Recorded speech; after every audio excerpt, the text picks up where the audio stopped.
Saudara sekalian, selamat sore. Ya, selamat sore. Assalamualaikum. Ya, selamat berjumpa. Ini kuliahnya yang sesi kedua ya, season kedua. Jadi yang pertama dulu sudah disampaikan ya melalui Bu Wid ya, Bu Widiati. Ya. Terus untuk di kelas Kebumen itu untuk T1 ya. Itu ya suaranya agak agak kredit. Bentar. Untuk kelas T semester 2 itu bikin WA group. Ya, bikin WA group. Ya. Ya, tolong nanti komtingnya bikin WA group ya. Nanti materinya akan saya sampaikan lewat WA. Kalau dalam online system ini terjadi suatu hambatan, materinya akan saya upload ke WA sama ke Sekada ya. Ya, baik video record maupun materi kuliah. Ya. Nomor HP gimana? Ya, nanti saya kirim ke WA. WA-nya nomor HP saya dicatat.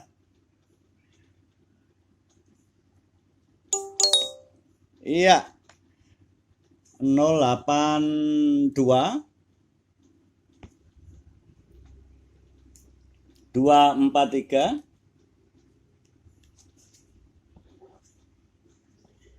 53 79 17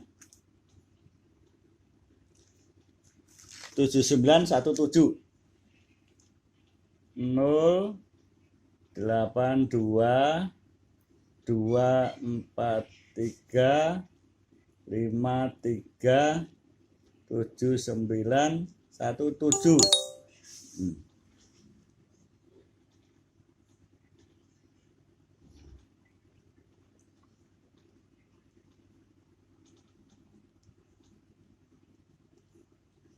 Ini kelihatan enggak? Ini kebalik enggak? Apa? Sebentar. Ini 082 243 53 79 17. Sudah? Sudah? Oke. Nanti itu WA grupnya ya. WA grupnya saya dimasukkan ya. Dimasukkan ke WA grup itu, nanti materinya saya masukkan di situ. Ya. Habis kuliah ini nanti materinya saya masukkan. Ya. Komtiknya siapa namanya?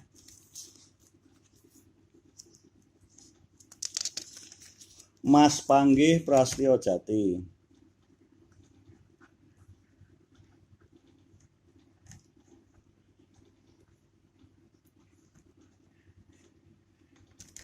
Oke.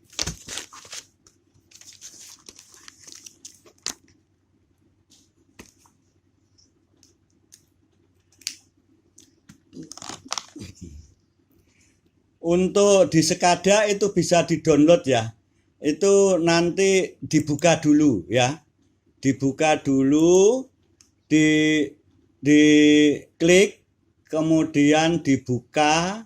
Setelah dibuka nanti di situ ada petunjuk bisa di-download materinya. Tapi kalau nggak bisa nanti di WA ya. Jadi WA sudah ada WA grupnya. Baru? Oh sudah ya, sudah, nanti saya dimasukkan ya. Oke, nanti saya kirim ke situ.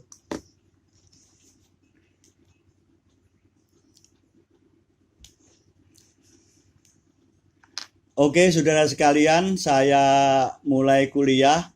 Jadi anggap aja ini masih awal, tetapi nanti materinya saya sampaikan secara garis besar ya, secara garis besar. Hukum administrasi negara ya, hukum administrasi negara itu merupakan suatu hukum atau peraturan-peraturan yang diberikan atau ditugaskan untuk melaksanakan kepada eksekutif ya, di mana di Indonesia ini eksekutif dipimpin oleh seorang kepala negara dan kepala pemerintahan, jabatannya rangkap ya. Tetapi di dalam hukum administrasi negara ini hanya eksekutif saja ya yang menjalankan hukum administrasi negara. Hukum administrasi negara itu dalam pengertian bisa dalam arti luas dan arti sempit.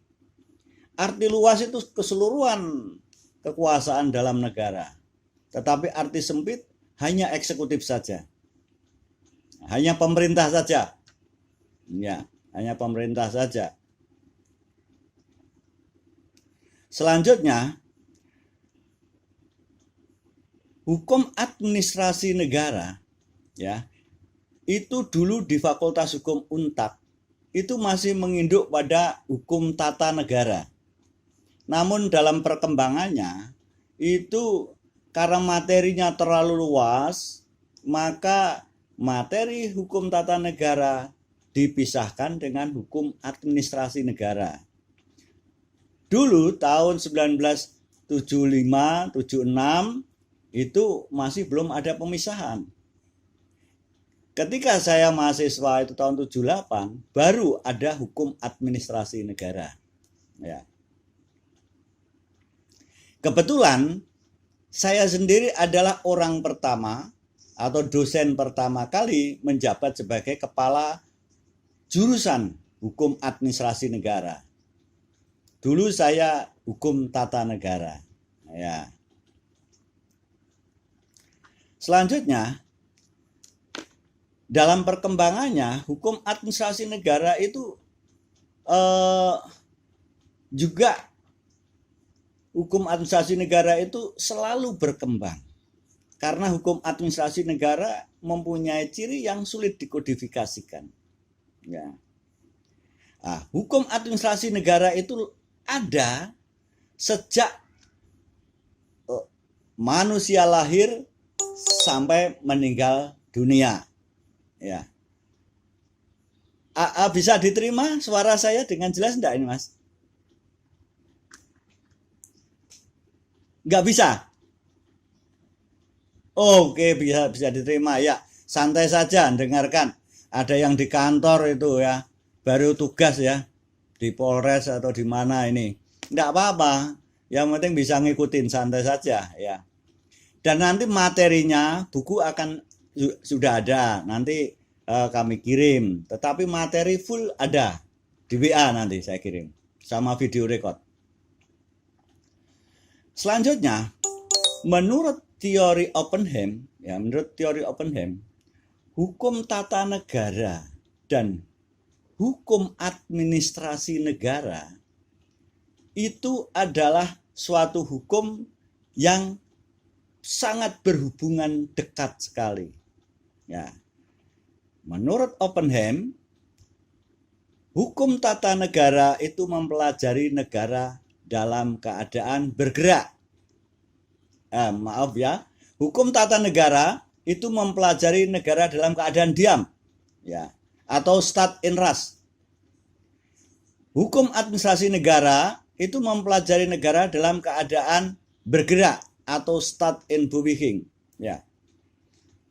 Jadi hukum tata negara harus ada lebih dulu. Ya, hukum tata negara harus ada lebih dulu. Karena apa? Setelah negara itu didirikan, maka struktur kenegaraan itulah yang harus diadakan lebih dulu. Ya, struktur kenegaraan, lembaga-lembaga negara di tingkat pusat sampai daerah, sampai pada tingkat yang terendah, kelurahan dan desa, pemerintahan desa. Ya. Dengan demikian, hukum tata negara itu harus ada lebih dulu. Setelah hukum tata negara ada, baru hukum tata negara itu apa yang harus dilakukan? What's next? Selanjutnya apa? Maka lembaga itu harus ada tugas dan fungsinya. Nah, ini hukum administrasi negara yang menjalankan. Ya.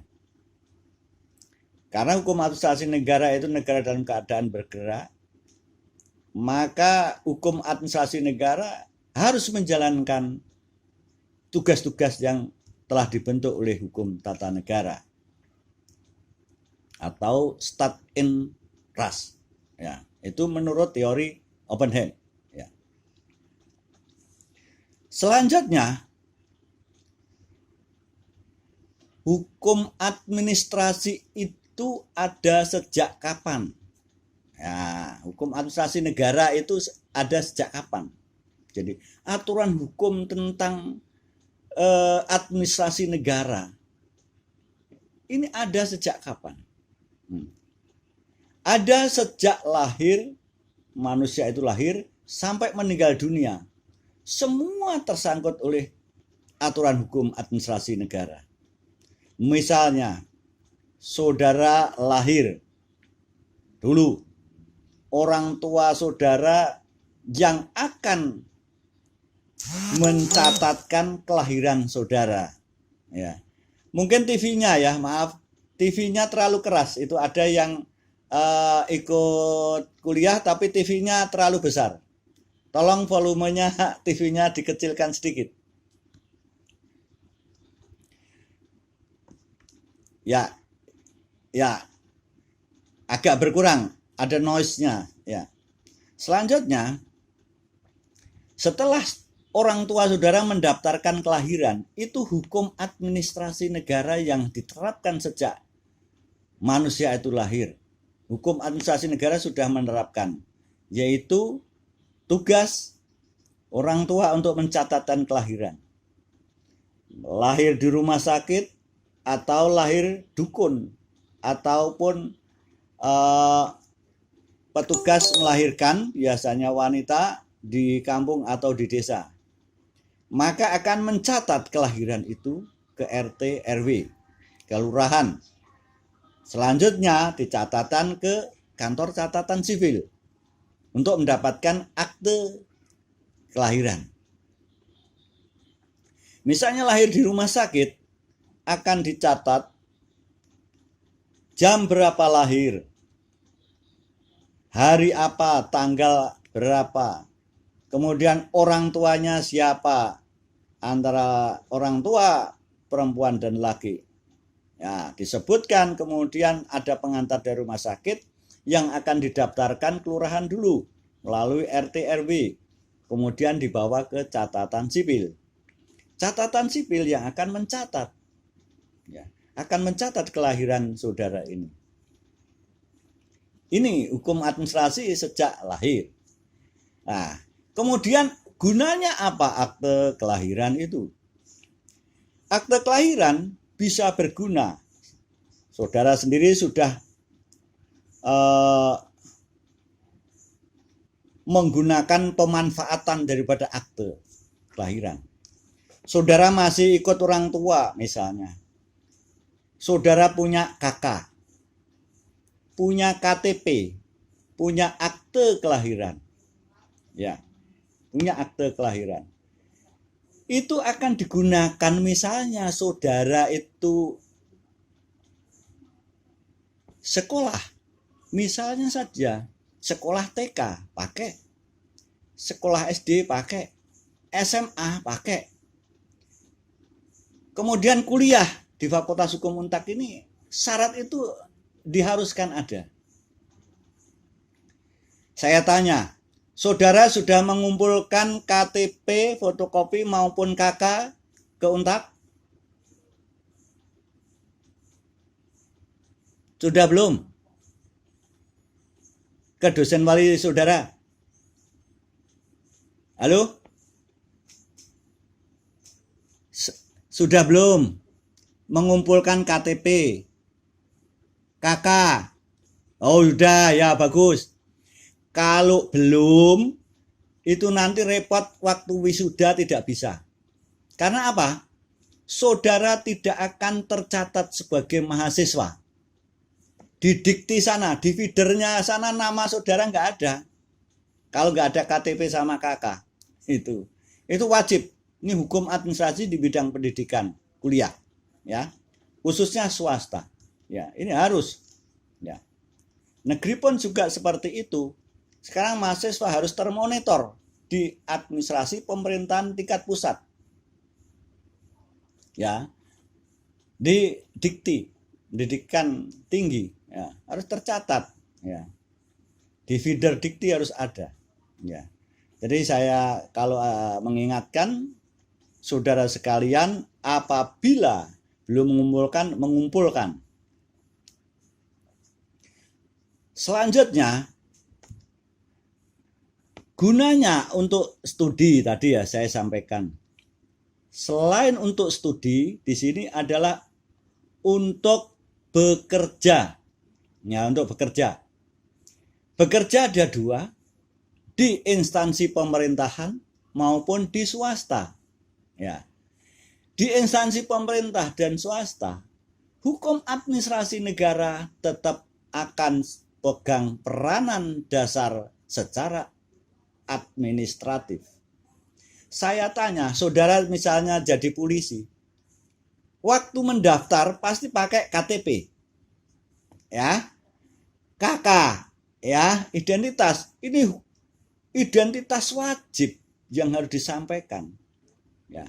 Suatu ketika saudara ini misalnya sudah mencapai pensiun suatu ketika usia 60, otomatis nanti saudara akan diingatkan di sistem kodenya di admin di Polri sana, namanya misalnya Pak Singgih, lahir tahun 90, ya, sekarang sudah usia 60. Nanti 1 tahun sebelumnya sudah ada sinyal, satu tahun lagi mau pensiun. Nah, nanti diberitahu kalau mau pensiun.